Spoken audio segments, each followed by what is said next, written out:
بسم الله الرحمن الرحيم. إن الحمد لله نحمده ونستعينه ونستغفره ونعوذ بالله من شرور أنفسنا وسيئات أعمالنا. من يهده الله فلا مضل له ومن يضلل فلا هادي له، وأشهد أن لا إله إلا الله وحده لا شريك له، وأشهد أن محمدا عبده ورسوله. يا أيها الذين آمنوا اتقوا الله حق تقاته ولا تموتن إلا وأنتم مسلمون. يا أيها الناس اتقوا ربكم الذي خلقكم من نفس واحدة وخلق منها زوجها وبث منهما رجالا كثيرا ونساء، واتقوا الله الذي تساءلون به والأرحام إن الله كان عليكم رقيبا. يا أيها الذين آمنوا اتقوا الله وقولوا قولا سديدا يصلح لكم أعمالكم ويغفر لكم ذنوبكم، ومن يطع الله ورسوله فقد فاز فوزا عظيما. أما بعد فإن خير الحديث كتاب الله، وخير الهدي هدي محمد صلى الله عليه وسلم، وشر الأمور محدثاتها، وكل محدثة بدعة، وكل بدعة ضلالة، وَكُلَّ ضَلَالَةٍ فِي النَّارِ. قبر کے عذاب کے اسباب آج کل ہمارا یہ موضوع چل رہا ہے. اس سے پہلے ہم 9 اسباب کے بارے میں پڑھ چکے ہیں. قبر کے عذاب کا 10واں سبب سود، اور سود کا تعلق مالی معاملات کے ساتھ ہے.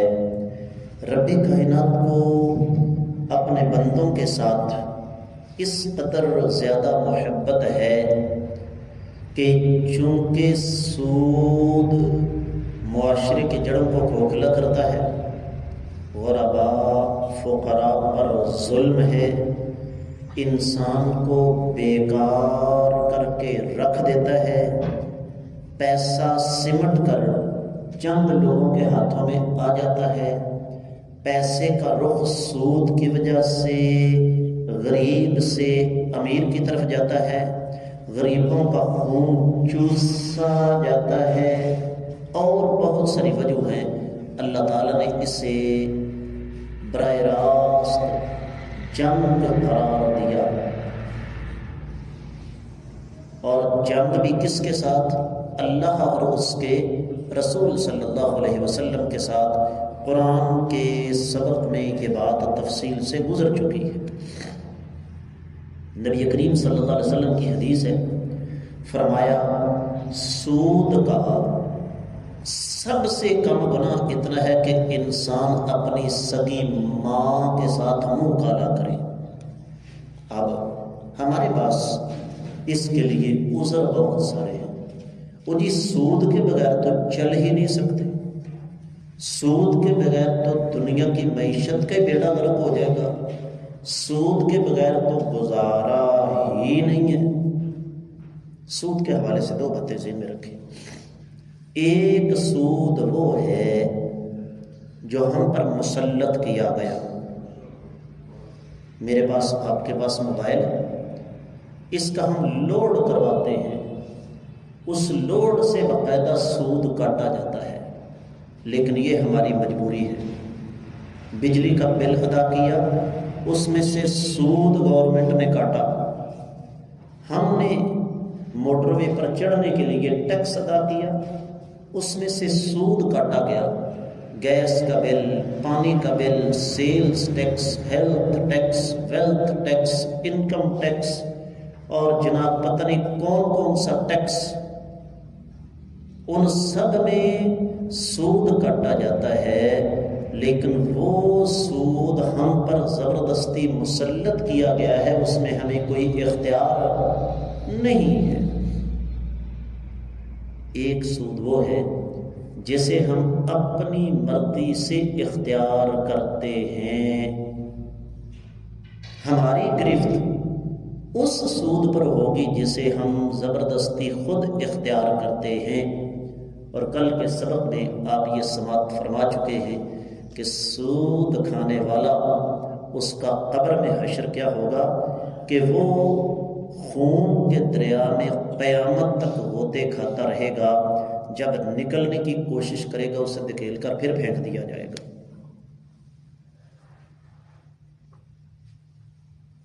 قبر کے عذاب کا 11واں سبب غیبت۔ اور غیبت کتنا بڑا گناہ ہے ہمارے معاشرے میں، اسے تنکے کے برابر سمجھا جاتا ہے۔ نبی کریم صلی اللہ علیہ وسلم پر جو قرآن نازل ہوا اس میں رب کائنات نے غیبت کو ایک ایسی چیز کے ساتھ تشبیہ دی ہے جو کسی گناہ کو اللہ نے نہیں دی۔ فرمایا، سورۃ الحجرات ہے، وَلَا يَغْتَبْ بَعْضُكُمْ بَعْضًا، ایک دوسرے کی غیبت نہ کیا کرو۔ کس لیے؟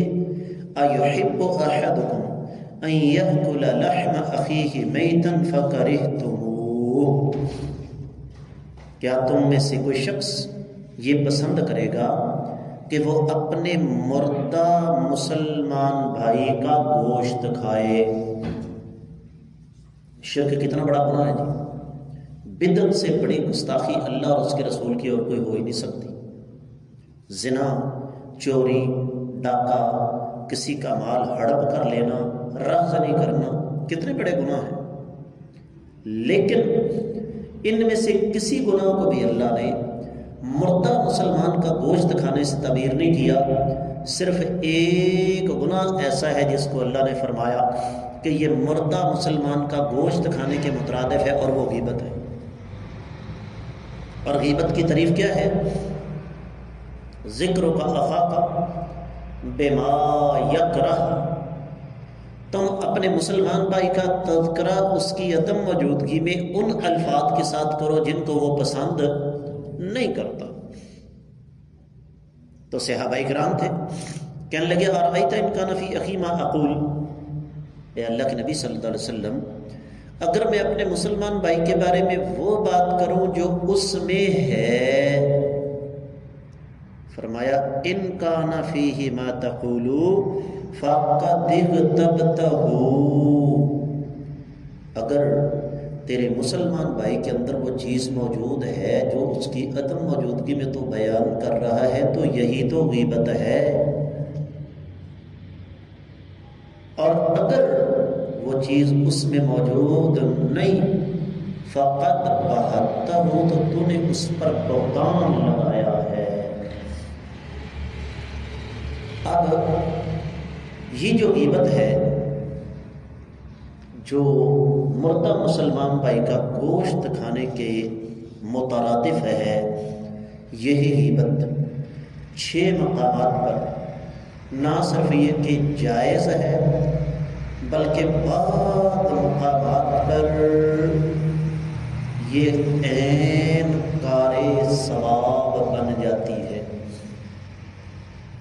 آپ سن کر حیران ہو رہے ہوں گے کہ غیبت جیسا گناہ جیسے اللہ نے مردہ مسلمان بھائی کا گوشت کھانے کے ساتھ مشابہ قرار دیا، یہ اجر و ثواب کیسے بن سکتی ہے یا یہ جائز کیسے ہو سکتی ہے؟ سنیے، عربی زبان کا ایک شاعر ہے، اس نے ان 6 کی 6 صورتوں کو ایک شعر میں بند کر دیا۔ کہتے ہیں القدح لیس بغیبت فی 6 متظلم ومعرف ومحذر ومجاہر فسقا ومستفت ومن طلب الاعانت فی ازالت المنکر۔ آج ہم انہیں 6 پر بات کریں گے۔ سب سے پہلے کسی آدمی پر ظلم ہوا ہو اور وہ متعلقہ اتھارٹیز کے سامنے جو ذمہ داران ہیں ان کے سامنے جا کر یہ ذکر کرے کہ فلاں نے مجھ پر یہ زیادتی کی ہے، اس پر باقاعدہ ہماری الگ سے ویڈیو موجود ہے، غیبت کی جائز شکلیں۔ لیکن یہاں میں اشارتاً ذکر کروں گا، قرآن کہتا ہے لا یحب اللہ الجہر بالسوء من القول الا من ظلم، اللہ اس بات کو پسند نہیں کرتا کہ کسی کی خامی کو کسی جگہ جا کر اجاگر کیا جائے ماسوائے اس شخص کی جس پر ظلم ہوا ہو۔ ایک آدمی قاضی کے پاس، حاکم کے پاس، حکمران کے پاس جاتا ہے اور جا کر کہتا ہے جی فلاں آدمی نے میرے ساتھ یہ زیادتی کی ہے، یہ غیبت ہے، لیکن یہ جائز ہے کیونکہ کرنے والے کا مقصد اپنے اوپر ڈھائے جانے والے ظلم کی وضاحت کرنا ہے۔ دوسری شکل معرف۔ معرف کا معنی کیا ہے؟ ایک آدمی کا تعارف ہی کسی خامی کی وجہ سے ہے۔ مثال کے طور پر آپ حیران ہوں گے،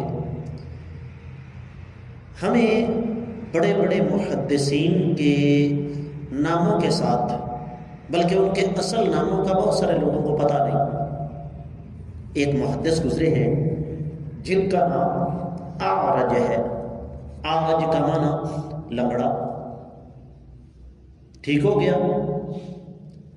تو اب آپ حیران ہوں گے، میں اس وقت آپ کے سامنے بات کر رہا ہوں، میرے ذہن میں ان کا اصل نام نہیں ہے۔ آپ کسی دیہات میں جاتے ہیں، کسی پنڈ میں جاتے ہیں، شہروں میں کسی بندے کو ڈھونڈنا ہو تو سیکٹر، گلی نمبر، مکان نمبر ہے یا نہیں؟ لیکن کسی پنڈ میں جائیں، یہ فرق ہے پنڈ اور شہر کا، تو پنڈ میں جائیں تو بندے کا نام اور بندے کے والد کا نام۔ یہ ہم دیہاتی لوگوں کو رب کائنات نے اعزاز بخشا ہے، شہریوں کے پاس یہ سہولت نہیں۔ آپ لاہور چلے جائیں، کراچی چلے جائیں، اسلام آباد چلے جائیں، ایون کہ سیالکوٹ ماڈل ٹاؤن چلے جائیں، تو آپ یہ کہیں جی مجھے بشیر صاحب کے بیٹے ابرار سے ملنا ہے، کسی کو نہیں پتہ ہوگا۔ اور اگر آپ یہ کہیں کہ جناب مکان نمبر 180 بھی کہاں ہے، سیکنڈز میں آپ کو بتا دیں، بلکہ وہاں جانے کی ضرورت ہی نہیں، یہ آپ کے پاس سٹی ہاؤسنگ موجود ہے۔ یہاں پر کس مکان میں کون صاحب رہتے ہیں کسی کو نہیں پتا، لیکن مکان نمبر کا پتہ ہے، تو سارے بچے اٹھانے ہوتے ہیں، ہے کہ نہیں؟ آپ کو اچھی طرح یاد ہے کہ میں نے فلاں نمبر مکان سے بچے اٹھانے ہیں۔ اب بچے کا نام کیا ہے، اس کے ابے کا نام کیا ہے، اس کے دادے کا نام کیا ہے، کوئی نہیں پتا۔ تو آپ کسی دیہات میں جاتے ہیں، آپ جا کر کہتے ہیں جی مجھے شریف صاحب سے ملنا ہے، وہ کہتے ہیں جی یہاں 6 شریف ہیں، آپ نے کس کو ملنا ہے؟ آپ کہتے ہیں جی اس کو شریف ٹنڈا کہتے ہیں۔ ٹنڈا کون؟ جس کا ایک بازو صحیح نہ ہو۔ یہ جائز ہے، لیکن اس کی 2 شرطیں ہیں۔ پہلی شرط، جب تک آپ شریف ٹنڈا نہ کہیں تب تک اس کے بارے میں پتہ نہ چل سکے، اور دوسرے نمبر پر شریف کو پتہ ہو کہ لوگ مجھے شریف ٹنڈا کہتے ہیں، وہ غصہ نہ کرے۔ بات کی سمجھ آ گئی نا؟ اور ہوتا کیا ہے، ایسے بہت سارے ایسے لوگ ہیں جو ان چیزوں کو کبھی بھی منفی معنی میں نہیں لیتے۔ اچھا جی، اب اسی طریقے سے جو غیبت کی تیسری قسم ہے وہ کیا ہے کہ آپ کسی کو کسی سے خبردار کرنا چاہیں۔ اللہ کے نبی صلی اللہ علیہ وسلم کے پاس ایک خاتون تشریف لاتی ہیں، آقا مجھے 2 آدمیوں نے نکاح کا پیغام بھیجا ہے، یہ بات آقا علیہ السلام سے ہو رہی ہے، کیا کروں؟ آقا علیہ السلام نے فرمایا فلاں، میں نام نہیں لیتا، فلاں آدمی بھوکا ننگا کنگال کا لاش ہے، اپنا پیٹ نہیں پال سکتا، نکاح کے بعد تمہیں کیا کھلائے گا؟ غیبت ہے یا نہیں؟ اور غیبت کون کر رہا ہے؟ یہ کائنات کے امام صلی اللہ علیہ وسلم۔ اور کس لیے کر رہے ہیں؟ اس عورت کو اس آدمی سے خبردار کرنے کے لیے۔ دوسرا فرمایا وہ تو ہاتھ چھوٹ ہے، عورتوں کو مارتا ہی بہت ہے، بے شک کوئی مارنے والا ہو کیا وہ پسند کرے گا؟ اور یاد رکھیے یہ جو ہمارا اسماء الرجال کا سلسلہ ہے نا، یہ اس کا دار و مدار ہی اس چیز پر ہے۔ آپ میرے سامنے کوئی حدیث لے کر آتے ہیں، میں کہتا نہیں مجھے وقت دیں، لائبریری جاؤں گا، کمپیوٹر کھولوں گا، جیسے بھی ہے، میں کہوں گا یہ حدیث صحیح نہیں۔ کیوں جی؟ اس لیے کہ اس میں فلاں راوی ہے، یہ جھوٹ بولا کرتا تھا، یا اس کا حافظہ کمزور ہو گیا تھا، یا اس کے اندر فلاں فلاں خامی تھی۔ اب میں ایک دنیا سے گئے ہوئے آدمی کی غیبت کر رہا ہوں، لیکن اس غیبت کا مقصد کیا ہے؟ آپ کو خبردار کرنا۔ اور اسی بنا پر اہل علم کا یہ مقولہ مشہور ہے، تعال او نغتاب فی اللہ، ہم اللہ کی رضا کے لیے غیبت کریں۔ اور یاد رکھیے یہ غیبت وہ ہے جس کا نہ صرف یہ گناہ نہیں بلکہ الٹا کیا ہے؟ ثواب ہے۔ اسی بنا پر کتابیں لکھی جاتی ہیں، مضامین لکھے جاتے ہیں۔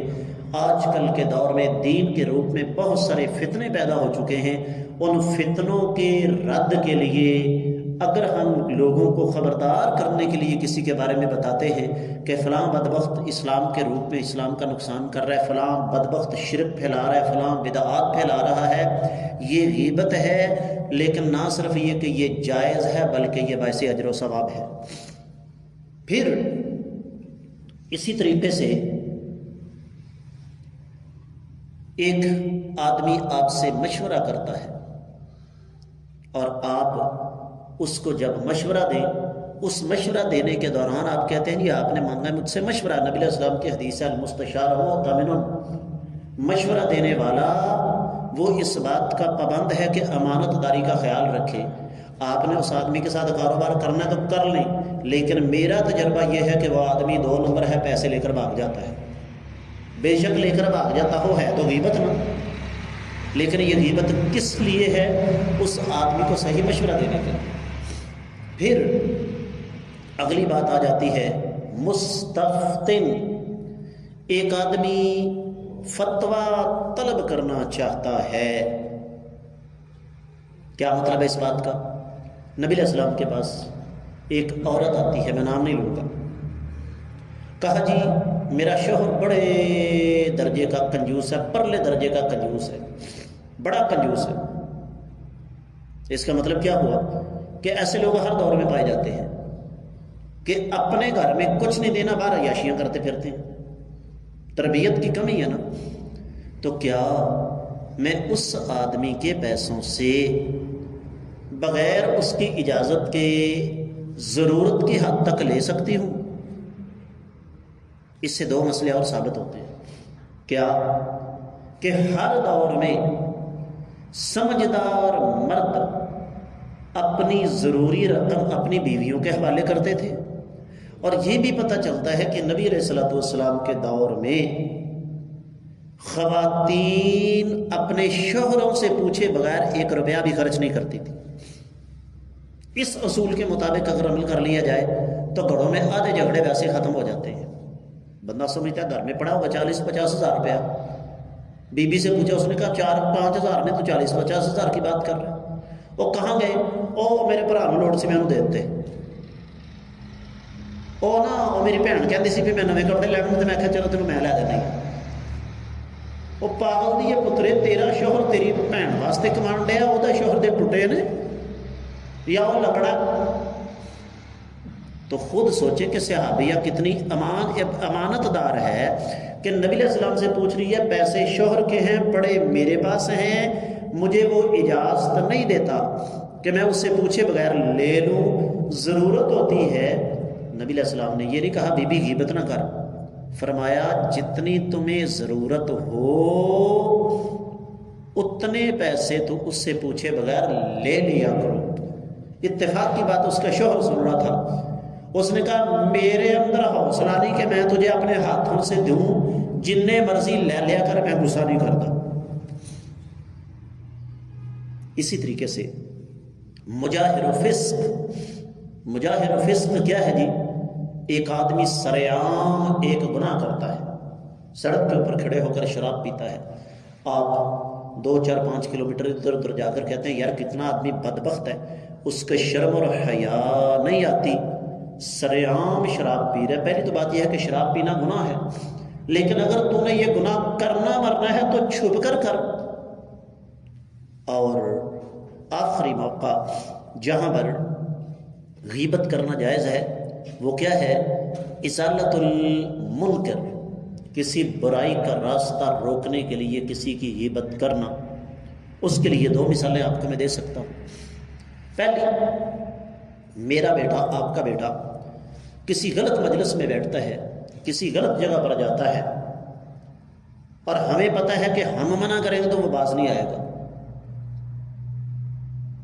کوئی آدمی ہمیں آ کر اس کی شکایت کرتا ہے کہ میں نے آپ کے بیٹے کو فلاں فلاں قسم کے بچوں کے ساتھ بیٹھ کر سگریٹ پیتے ہوئے دیکھا، یا میں نے فلاں وقت رات کے 10 11 بجے کا وقت تھا، آپ کو تو پتہ نہیں، آپ کا بیٹا تو فلاں موڑ پہ کھڑا تھا، یا فلاں کالج یا فلاں اسکول کے باہر کھڑا تھا، وہاں پر بچیاں گزرتی ہیں، یہ ان کو دیکھ کر سیٹیاں بجا رہے تھے، یا میں نے آپ کے بیٹے کو فلاں سڑک پر ویلنگ کرتے ہوئے دیکھا۔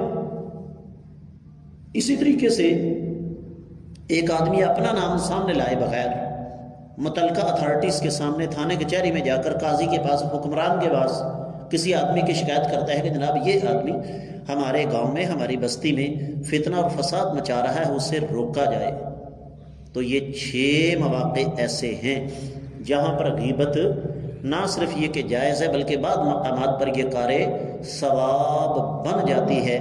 اللہ نے توفیق دی تو قبر کے عذاب کا 12واں سبب ہم انشاءاللہ کل کے سبق میں بیان کریں گے۔ اللہ تعالیٰ کی بارک دعا ہے اللہ تعالیٰ سمجھ کر عمل کرنے کی توفیق عطا فرمائے۔